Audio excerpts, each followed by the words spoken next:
I was curious now to slide on over. She's in the movie, but who is she playing? I think you have the answer. You tweeted it out today. I don't want to take your thunder, but I think you have the answer. So thank you for doing that. Much appreciated. I think a lot of people on the internet had the same idea, but we're talking about not just the idea of being a redhead, you know, but it's the idea of like Matt Reeves talking about a villain in a movie that we never really seen before, is what he said. Okay. And we talk about a grounded type of Batman villain. And then there's rumors that this is a love interest that turns into a villain. What else can come to mind? And a movie that digs into the corruption of Gotham. Maybe this is going to be Andrea Beaumont. And this is the Phantasm from Batman Mask of the Phantasm from the early 90s. This to me was so obvious. There were some people that were saying Vicky Vale. There's other people saying that Poison Ivy, not grounded enough. Vicky Vale, not big enough of a role. You know what would be a big role in a movie where it's going to explore the backstory of Bruce Wayne a little bit deeper? Andrea Beaumont, and you get more of Pattinson as Bruce Wayne, and you get some heavy, chewy, type of dialogue from ScarJo and Pattinson, which I can't wait to see, and you get some ScarJo action scenes too. Like, to me, this would be perfect if it was that character. It's the best blend of ScarJo, like you said, the action scenes, the drama. You could be a villain in a Batman movie, right? And a little twist there as well. It's like old school beautiful too. Like she would murder this. I also have a hot take. She's a better fit for this than Emma Stone. Interesting. Because I think she's more, I'm beauty, pure, and I could be dangerous at the same time. I'm thinking Don John even, right? I could be a villain without Don John. She's not like a villain, but she has a harsh side around her there. Emma Stone, if she's harsh, like she is loud and sharp. Andrea Beaumont is not that. She has a beauty and she's driven by revenge. And she's never like, and she's obviously sexier. Yeah, she's naturally beauty. And I'm not saying Emma Stone's not good looking, but there's a reason why in Begonia she's an alien. Like, spoiler alert, I guess you can believe that. But like, there's a reason. That was brutal. Scarlett Johansson is not getting that part. Like, I'm just sorry. That's just not true. So for me, this makes total sense. Not only the story and the casting, but the story and the character, and that goes with the Bruce Wayne backstory, because obviously the Mask of the Phantasm, 1993 Christmas release, by the way. That's how big these animated movies with Bruce Timm were at the time. But again, Bruce Wayne was going to marry this girl. He was going to marry her. So goes into the deeper of Bruce Wayne, which this movie will be doing. Also, still has the detective focus, like Matt Reeves wants in the sequel, like he has said is going to happen. Mask of the Phantasm also has that. And then I obviously like the casting more with ScarJo here, because I think it's a better blend for her of the two that I mentioned, the action drama with the beauty versus maybe an Emma Stone. But let me pare back a little bit and say, I love how they went after Emma Stone. That legitimizes this movie even more as more than just a superhero movie. It's actually just a great movie and potentially an Oscar movie. Like them going after Emma Stone. I love that. I think that's great for this movie. So even though we didn't get Emma Stone, I think ScarJo, if it is Andrea Beaumont, I think it's a better fit. And I think this might be an Oscars play movie. It's like a love interest turned villain. It'd be similar to like Talia al Ghul by Marion Cotillard in The Dark Knight Rises, but just a much more substantial role. Much more substantial role, especially if you're going after Emma Stone. Like, you are vying for screen time with Robert Pattinson as Batman. Like, that's how big you want this role to be, which tells me it's not like a Vicky Vale. So I think it's Beaumont. I was also considering, would Matt Reeves potentially gender swap a role? And I was thinking, like, would there be a Harvey Dent that is a woman? Because, like, that's a big name Batman villain, and you need a big name actor. Would he do that? I would say no. And I really think that why Matt Reeves knows the fan base would flip out if he did that with Harvey Dent. But also, the Phantasm, having this come to life would make fucking Batman fans pump. Like they love Mask of the Phantasm if you're a true Batman fan. And what I think is going to happen, he's going to bring Phantasm to life. But it's not going to be nearly the same story as we had in 1992. I think that there's not going to be crime bosses instead that they're taking down, because kind of the Penguin was all about that. You have basically all the mob bosses being taken out in the Penguin. What else could you do? What's been rumored? Court of Owls.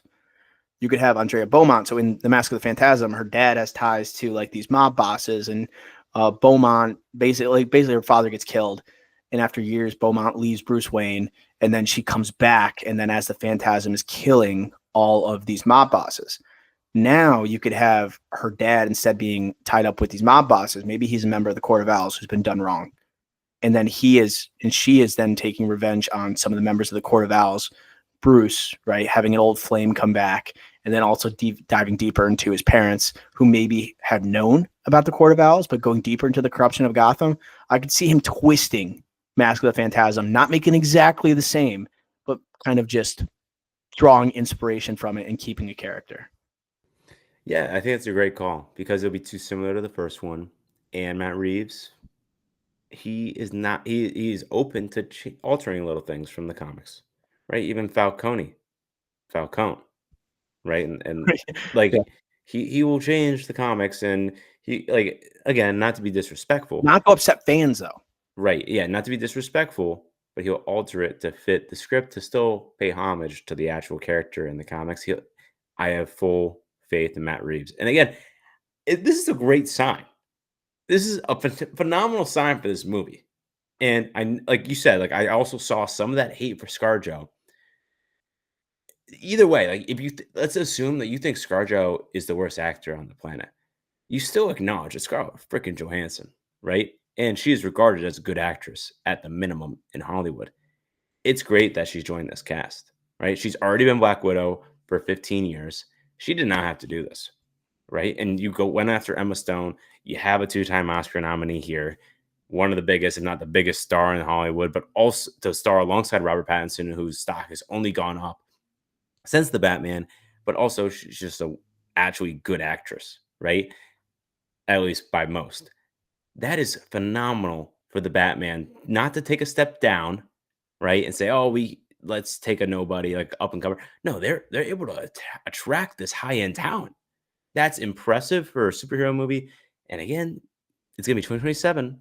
This movie was in 2022. It's gonna be 5 years later. It Building still up has hype. to draw. Building up hype. I think definitely it shows that, hey, we have ScarJo for this. And like people that were questioning the Pattinson casting, like I think he's proven himself. Obviously, he's proven himself. All you haters suck it. But It. uh, I think having ScarJo here just says like we mean business. Like this movie's gonna be better than the first one. And the fact that her team jumped on this shows the script must have been unreal. You know, that like her character must be unreal in this, which also makes me think it's like Andrea Beaumont, and it's not a Batman villain we've seen before. And then I also think the physicality that you brought up is a huge thing. Like Emma Stone, would you buy that she could kill somebody? No, honestly, I wouldn't buy that. But can I believe ScarJo, aka Black Widow, would kill somebody? Yeah, absolutely, I could. And she has a little bit more sexiness than Emma Stone does, so I like that. And what we have with Mask of the Phantasm, we're talking about like adapting it a little bit, putting a little spin on it. With Long Halloween, such an iconic graphic novel, one of my favorite Batman story, along with Dark Victory, which is right behind me. Um, the Joker is a big part of Mask of the Phantasm, and this is what I wanted to talk about. Like, I don't think that we're only going to have the Phantasm here. I don't think we're only going to have mentions of maybe the Court of Owls, which would be like maybe teasing for the third movie, an eventual showdown. And like, I don't know if the Joker, who's already showed up, would appear in the second movie. And you look at the first one, you have Catwoman, you have Penguin, you have Carmine Falcone, you have the Riddler. That's 4 different villains that were introduced. This movie, if she's playing Phantasm introduced, Matt Reeves is going to have more villains in this movie. Who do you think also could be included here? This is an interesting one because it has to stay grounded, right? Like, look, but like you could, again, we talked about Matt Reeves, like still having these characters in the first one, but changing them up, like the Penguin in the first one. He's not dressed up, to the nines and with an umbrella and the monocle and a cigar, but like a fancy cigar and tuxedo and whatnot. No, no, he's Oz. It is completely different type of penguin, right? He's gonna do some things like that. Now, what does he do? I think that's the big question where I think you won't have a Mr. Freeze or a Poison Ivy, right? Those are too big of characters to be supporting in this type of movie. If you're going to do a detective and you're focused on a phantasm with maybe a Joker coming back, maybe a Penguin also coming back, but in a smaller capacity. So I'm unsure who they would add. I know there's rumors of a couple Arkham uh Yeah. smaller villains, which I could also see in a Court of Owls situation. Um, I could definitely see that, but I if you have a Phantasm story, I feel like you have to introduce the Joker in more in a bigger capacity in this one. But again, he could change it up. It would provide some backstory for Barry Right. Keoghan's Joker, which maybe has a relationship with the It could father. build up to the third one. Yeah, of maybe has a connection to the Court of Owls, something like that. Honestly, I if I had to make a bet, odds-on favorite, other villain to appear here, at least character that will appear, Harvey Dent. Like Harvey Dent will I think will appear in this.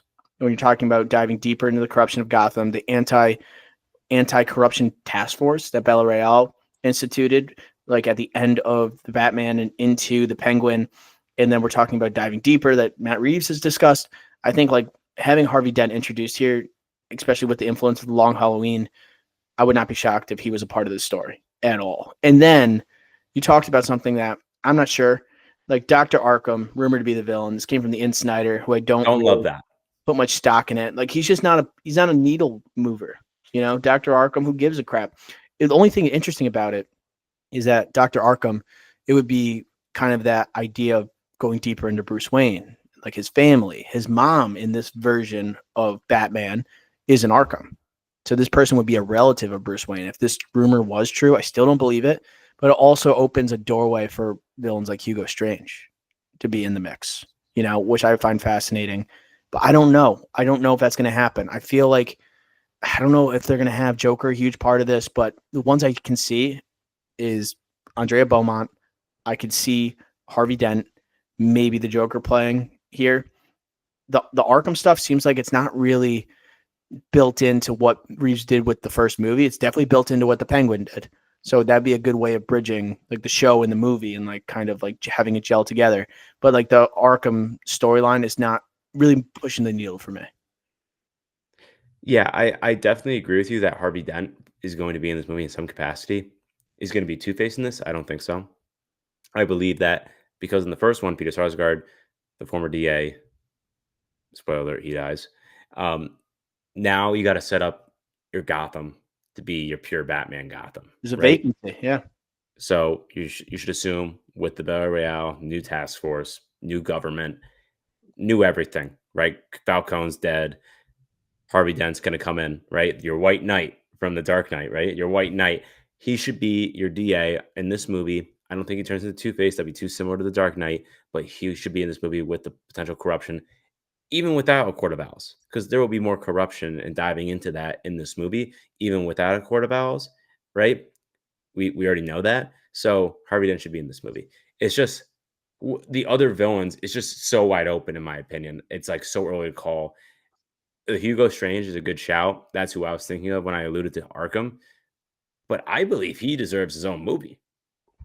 He's I think he's a great character that's never been done on screen, and I think could be done really well on screen, especially in this style of Batman, like this deeper, darker, more grounded. He could be a villain that could kind of jump in and you could do versus a Poison Ivy or a, or a, like those supernatural villains that we talk about. Mr. Freeze. I think that would be a better one, but he deserves his own movie. So I would say no to that, but you never know.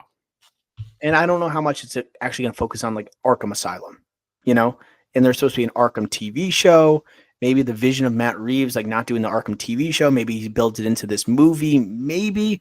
But it seems like with potentially the Phantasm here, you got a lot of stuff going on, right? All of this is just like circumstantial right now, even less so. So, yeah, I will say, I think this is the movie, and I'm already willing to say it. This movie will cement Robert Pattinson as the quintessential Batman when he puts together the man in the suit and the Bruce Wayne performance here. I'm Robert Pattinson is my favorite actor right now. I think he's going to be able to pull off the Bruce Wayne. And when he does that, what are people going to say? You know, the biggest criticism of him from the first movie was his Bruce Wayne, but like he's going to get an opportunity from the script. That's like all they're pointing at is like we're going to dive more into Bruce Wayne rather than Batman. And if he's able to pull off the Bruce Wayne, he has the opportunity to cement himself. Talk about sequels for Batman movies. So think about Batman Returns, Dark Knight, the Batman Part 2. This could cement him as the guy.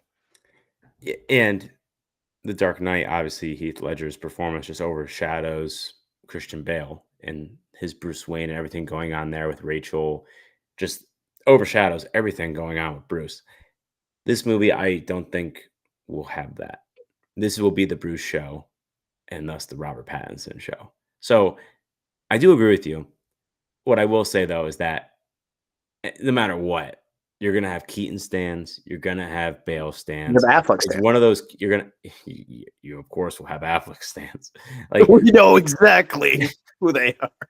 It's just, it's that type of character. You know, it's similar to Spider-Man. You know, it's those two and Superman, really. Those are the three that no matter what, you have yours. Right. And I think ours is going to be Pattinson after this. I think so. Like, I know people are way too passionate, and we are way too passionate about like the people they love in these comic book movie roles. I just think there's going to be the way they're hyping up this script, and I already loved him in the suit in the first movie more than anyone else has worn the suit. I think this next one's going to be like, watch this. You know, that's what it kind of feels like. We're about to show you something you haven't seen before, and you get like arguably the best actor in the world, you know, across from Scarlett Johansson. This movie's going to be crazy. This reminds me of like when 2019, when we were like, Paul Dano's casting this movie, right, for the Batman. And we're like, holy shit. And we're like, what's the role? We didn't know until the freaking trailer of the movie. You know, like Jonah Hill was like rumored for like the Penguin or the Riddler. And we're like, what the fuck? Like, this is the moment we're living in now. It's so exciting.